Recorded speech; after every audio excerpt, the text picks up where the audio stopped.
तुझ्या हातची प्यादी आम्ही खेळ तुझा हा सगळा तुझ्या कृपेने मांडला मी संसार माझा वेगळा संसार माझा वेगळा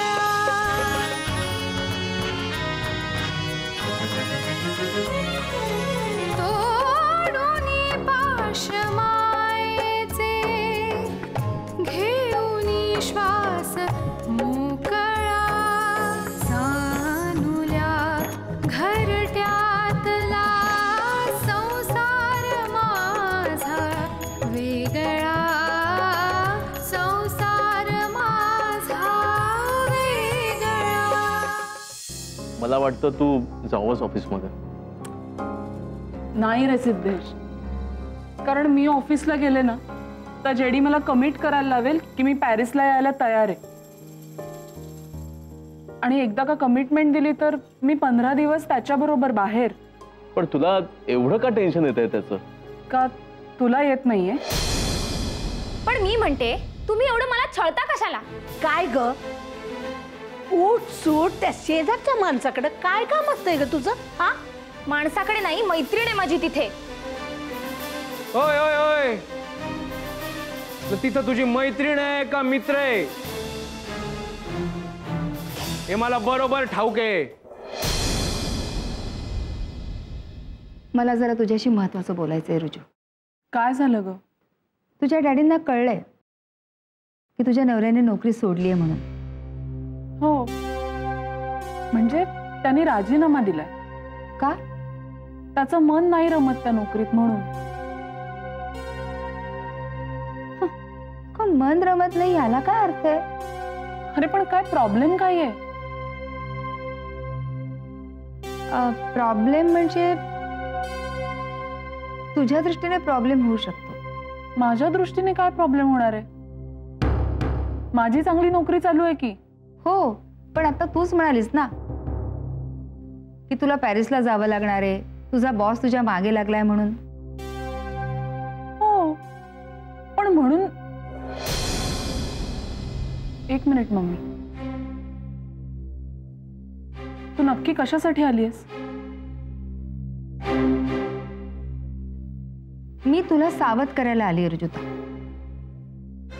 तुझ्या नवऱ्याने भलेही नोकरी सोडली असेल, पण तू मात्र सोडू नकोस. काय झालंय? डॅडींबरोबर भांडण झालंय का? हे तर आमचं नेहमीच होतं ग. पण मला की नाही हल्ली प्रकर्षाने असं वाटायला लागलंय की प्रत्येक स्त्रीने आपल्या पायावर उभं राहिलेलं बरं असतं. म्हणजे सगळं आयुष्य नवऱ्याच्या मुठीत राहण्याची नामुष्की तिच्यावर नाहीये. मग काय बोलतेस तू हे? नवऱ्याच्या मुठीत राहण्यात कसली आली ग नामुष्की? आणि प्रेमात असताना अशी मुठीत राहण्याची भाषा करायची नसते, माहिती नाहीये का तुला? ते तुला कसं कळणार ग रुजू? तू नोकरी करतेस ना. तू जर नोकरी करत नसतीस आणि तुझा नवरा जर एखादा मोठा इंडस्ट्रियलिस्ट असता ना, तर तुला कळलं असतं बेटा मी काय म्हणतेय ते. मम्मी, मला वाटतंय डॅडींनी तुझा खूप मोठा प्रॉब्लेम केलेला दिसतोय.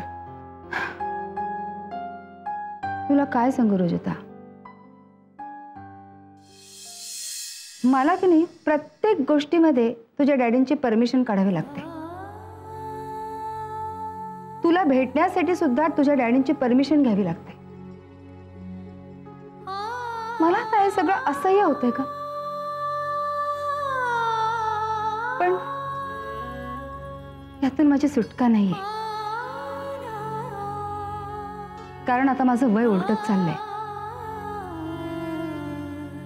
आणि उरलेलं आयुष्य मी तुझ्या डॅडींना सोडून जगूही नाही शकत. मम्मी, अगं असा विचार कसा करतेस ग तू? असा विचार करण्याची पाळी येते ग रुजुता. माझा खूप कोंडमारा होतोय ग त्या घरामध्ये. सगळं आहे, नोकर चाकर पैसा गाडी, पण स्वातंत्र्य नाही. एखाद्या सोन्याच्या पिंजऱ्यात अडकलेल्या मैनेसारखी माझी अवस्था झाली. मी फक्त गात राहायचं. नवऱ्याच्या कर्तृत्वाचे गोडवे. तुला डॅडींनी खूपच दुःखी केलेलं दिसतंय. मी बोलू का त्यांच्याशी? नको, तू तर मुळीच बोलू नकोस. अगं तुझं नाव काढलं की ते चिडतात. किंबहुना अलीकडच्या काळात जर आमचं कुठल्या गोष्टीवरून भांडण झालं असेल ना, तर एवढ्या एकाच गोष्टीवरून तुला भेटावंसं वाटतं, तुला घरी बोलवावंसं वाटतं. मला असं वाटलं होतं की डॅडी सगळं विसरले असतील. विसरून जाण्याची त्यांची तयारी असतानाच त्यांना ही वाईट बातमी कळली ना, की तुझ्या नवऱ्याने नोकरी सोडली म्हणून. अगं पण त्यांना काय फरक पडतो? पडतो, त्यांना फरक पडतो रुजू. अगं त्यांचा अहंकार सुखावतो ना. अगं आता ह्या त्यांचा अहंकार सुखावण्याचं कारण काय आहे? कारण त्यांनी तुला सांगितलं होतं ना की तू या माणसाशी लग्न करू नको म्हणून. अगं आजच सकाळी ते म्हणत होते, बघितलंस, हा माणूस आपल्या मुलीच्या कपाळी संकटच घेऊन येणार आहे. हा डॅडींचा गैरसमज आहे आणि तुझाही असेल तर तो तूही काढून टाक. माझ्यावर काहीही संकट वगैरे येत नाहीये. उलट सिद्धेशला मीच उत्तेजन देते. आत्ताच म्हणत होता तो की मी दिलेला राजीनामा परत घेतो, पण मी त्याला सांगितलं की असं अजिबात करायचं नाही. तुला बिझनेस करायचा आहे ना तर खुशाल कर, मी तुझ्या पाठीशी आहे. रुजुता, माझी तुला एक रिक्वेस्ट आहे बेटा. एक तर तू नोकरी सोडायची नाहीस. प्रश्नच येत नाही मम्मा. आणि दुसरं म्हणजे तुझ्या डॅडींशी थोडंसं सलोख्याने घ्यायचा प्रयत्न कर. तुझ्याकडून एक दोनदा फोन गेल्यानंतर मी सुद्धा माझ्या बाजूने नेट लावेन आणि त्यांचं मन वळवण्याचा प्रयत्न करेन, त्यांना शांत करेन. त्याने काय होईल? तर तुला सगळं सांगायला हवं का? सांग ना मग. तुझ्या डोक्यात काय चाललंय ते कळू तरी दे मला. वडिलांची एवढी मोठी इस्टेट आहे. अगं त्या इस्टेटीची तू एकुलती एक वारस आहेस बेटा. त्यांना कुठेतरी असा दिलासा हवाय ग. तू त्यांच्या पाठीशी आहेस, तू त्यांच्या बरोबर आहेस. हो, पण त्यामुळे काय होईल? कदाचित ते सिद्धेशला सुद्धा ऍक्सेप्ट करतील. अच्छा, म्हणजे त्यांनी सिद्धेशला ऍक्सेप्ट करावं म्हणून मी त्यांच्याशी समझोता करायचा? त्याला समजूता नको समजूस तू. आई वडील जर मुलांना समजून घेत नसतील तर मुलांनी त्यांना समजून घेतलं पाहिजे, एवढंच मला म्हणायचंय का. मग आधी डॅडींना विचार की त्यांची तयारी आहे की नाही, आणि मगच मला काय ते सांग. कारण मी त्यांना फोन केला की ते रागाने सरळ फोन आपटतात, माझ्याशी बोलतच नाहीत. माझी मुलगी मला मेली असं मला सरळ सांगतात फोनवर. मग मी त्यांच्याशी कसा सलोखा करायचा? मला तर काही समजेनासच झालंय का. मम्मा, तू उगाच कासावीस होतीयस. हे बघ, माझं सगळं व्यवस्थित चाललंय. तू नको काळजी करूस. तू फक्त एकच कर. काय? हे बघ, माझ्यावरून डॅडींशी वाद घालू नकोस. माझ्यामुळे तुमच्या दोघांच्या संसारात काही विघ्न यावं असं मला मुळीच वाटत नाही. कारण माझं तुमच्या दोघांवरही सारखंच प्रेम आहे. तुमच्या दोघांमध्ये भांडणं झाली की मग मीही कासावीस होते. माझंही कामात लक्ष नाही लागत ग. म्हणून सांगते मम्मी, प्लीज, स्वतःसाठी नाही तर निदान माझ्यासाठी तरी डॅडींशी प्लीज जुळवून घे. एवढी एकच रिक्वेस्ट करते तुला.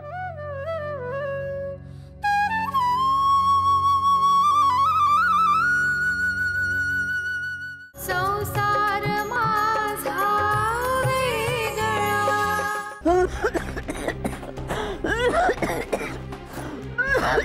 अगं जरा हळू खोक ना, त्रास होतो इथे मला. किती जोरात खोकतेस? इथे खोकून खोकून माझ्या जीव जायची वेळ आली. आणि हळू खोकायला काय सांगताय? अगं साधा सर्दीचा खोकला आहे तो. सर्दीचा खोकलाय म्हणून खोकू नको का मी? खोक ग, पण जरा हळू खोक ना. माझं घर आहे. मी हवे तेवढं मोठ्याने खोकेन. इथे खोकण्याचा सुद्धा मला अधिकार नाहीये का? अगं तुला जन्मसिद्ध अधिकार आहे ग तो. पण तुझ्या जोरदार खोकण्यामुळे शेजारच्या घरातली फडताळातली भांडी खाली पडतायत, त्याचं काय? तुम्ही ना बायकोच्या आजाराचं जरा सुद्धा गांभीर्य नाहीये तुम्हाला. आजार गंभीर असताना तर जरूर गांभीर्य असतं. तुझा आजार म्हणजे साधा सर्दीचा खोकला आहे, त्यात कसलं आलं गांभीर्य? आणि बरं तुझं तत्वज्ञान सुद्धा काहीतरी अजब आहे. मी औषध कधी घेणार नाही, आयुष्यात मी कधी औषध घेतलं नाही. कसलं फालतू तत्वज्ञान. बरोबरच आहे ते. एवढ्या तेवढ्या बारीक सारीक गोष्टीसाठी मी नाही घेत औषध. म्हणजे आजार बारीक सारीक आहे हे मान्य येतं तुला? आई, मी तुझ्यासाठी मस्तपैकी काढा घेऊन आली. गुणाची ग माझी पोरती. अगं तिला काढा बिडा काही देऊ नकोस, ती औषध घेत नाही. अण्णा, आयुर्वेदिक येते. आयुर्वेदिक औषध चालतं मला. असं आहे का? मग काय, तुमची ती कप सिरप नाही चालत मला. अहो त्या कप सिरपमुळे मला झोप लागते. म्हणून तर मी तुला तीच घ्यायला सांगतोय. तेवढीच घरात शांतता. अण्णा गप्प बसा, नाहीतर एखादा फ्लावर पॉट येईल तुमच्या दिशेने. तुम्ही चुकवाल आणि तो माझ्या डोक्यात पडेल. मिताली, तू सुद्धा. तुझा विरोधी याचा. आई, तू काढा पी, तुला बरं वाटेल. मी एक फोन करते. कोणाला? अगं डॉक्टरांना फोन करत असेल ती. नाही, डॉक्टरांना नाही फोन करत आहे मी. सिद्धेशला फोन करते. अगं नको ग, एवढ्या तेवढ्या कारणासाठी कशाला सिद्धेशला फोन करतेस? अण्णा, हो सिद्धेशनीच मला सांगितलंय, तुम्हाला जरा काही झालं तर मला फोन कर म्हणून. काही फोन करू नकोस. त्याला कुठे काळजी आहे आईची?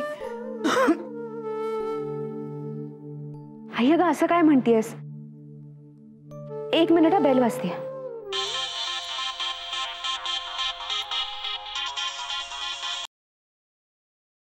हॅलो. हॅलो, मिताली बोलतीये. हा मिताली बोल. हाय सिद्धेश, कसा आहेस तू? मी बरा आहे. तू कसं काय फोन केलास? ऍक्च्युली आईची तब्येत जरा बिघडल्यासारखी वाटतेय. काय झालं आईला? काल रात्रीपासून खूप खोकला येतोय. हो, तिच्या खोकल्याचा आवाज येतोय. पण तिने औषध वगैरे काही घेतलं का? हो, मी आत्ताच काढा दिलाय. अच्छा, तू काढा दिलास तिला? बरं अण्णा कुठे आहेत? अण्णा आहेत ना इथे. देऊ का फोन? हो दे ना प्लीज. हो अण्णा, सिद्धेशला बोलायचं. मी बोलू का? बर. हॅलो. अण्णा काय झालं? मिताली काय सांगत होती? अरे काही नाही रे, साधा सर्दीचा खोकला आहे. आता सारखा हवामान चेंज होत आहे ना, त्यात ही सारखी बडबड करत असते. त्यामुळे हवेतली धूळ आणि धुळीमार्फत आलेले रोगजंतू तिच्या फुफ्फुसात प्रवेश करत असतात. बघितलंस काय बडबडतायत ते? आई, अगं सिद्धेश ऐकेल ना. ऐकू दे.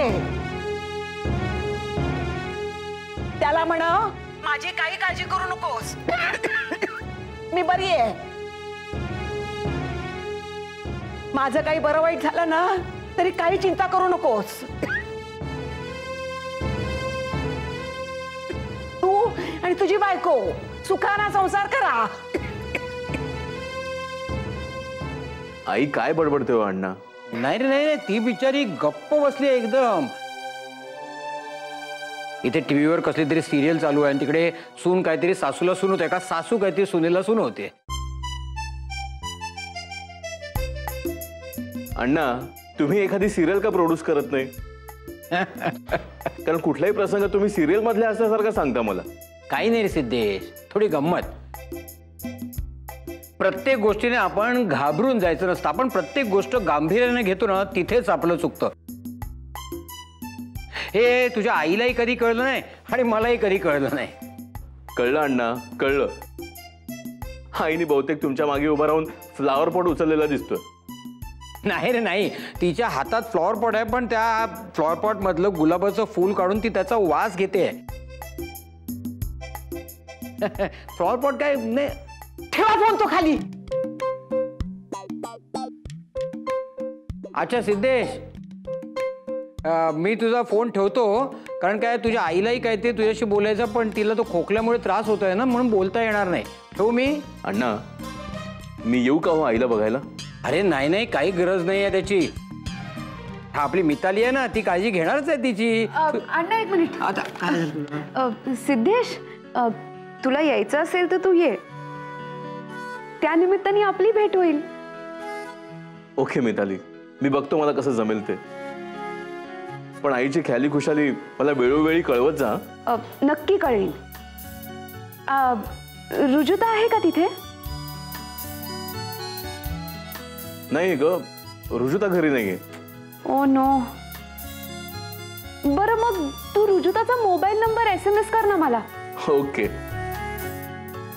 नक्की करेन. थँक्यू.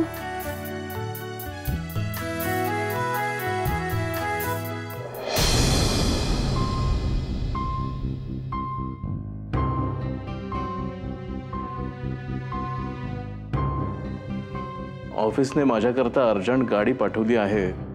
मला ऑफिसला चक्कर टाकणं भाग आहे. आलेच मी.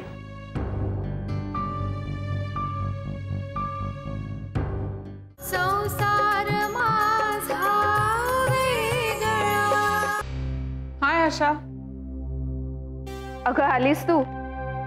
न येऊन कोणाला सांगते. जेडीनी गाडीच पाठवली होती घरी मला पिकअप करायला. आशा, जेडीचा हा काय पोरकटपणा आहे ग?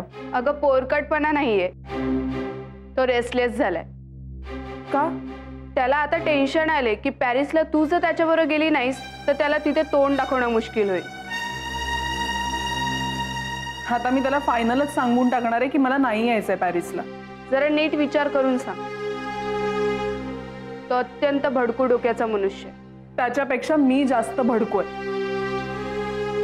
त्याने जर मला पॅरिसला चल म्हणून फोर्स केला ना, तर मी सरळ नोकरी सोडून निघून जाईन इकडनं. अगं असं काही करू नकोस तू. प्लीज शांतपणे घे. पण तूच सांग ना, मला तो जबरदस्तीने न्यायचा प्रयत्न करतोय. मी कशी जाऊ त्याच्या बरोबर? तू त्याला बंडल मार. काहीतरी कारण सांग खोटं खोटं. आता एकच कारण आहे त्याला सांगण्यासारखं. कोणतं? मी त्याला सांगेन की मला तुमच्या बरोबर यायची भीती वाटते म्हणून. अगं नको असं करू तू. त्याला खूप ह्युमिलिएट झाल्यासारखं वाटेल.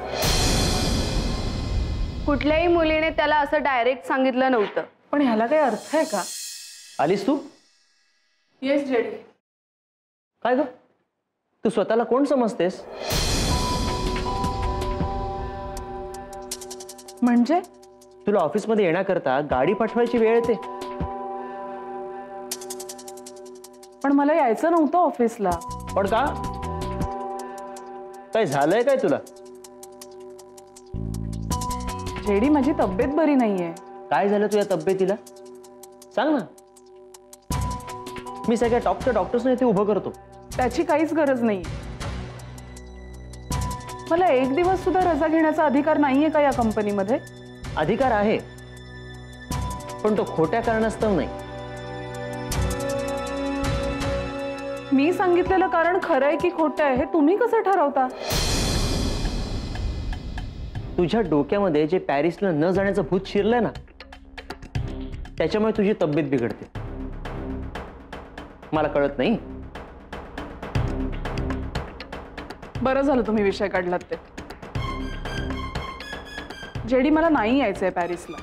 अगं तुला नाही यायचं असं म्हणून कसं चालेल? मी सगळीकडे तुझी इंट्रोडक्शन करून ठेवले.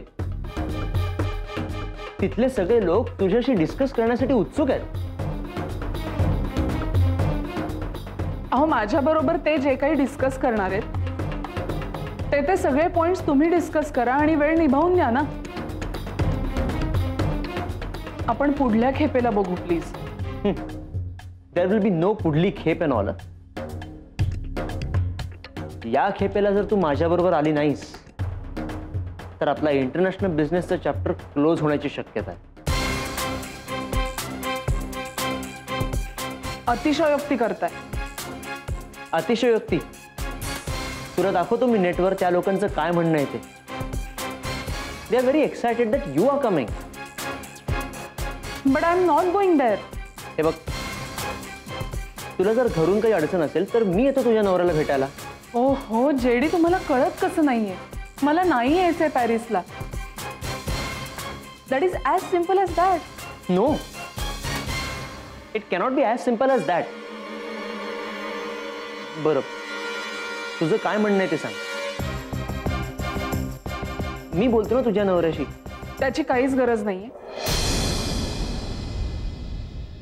माझा फायनल डिसिजन आहे.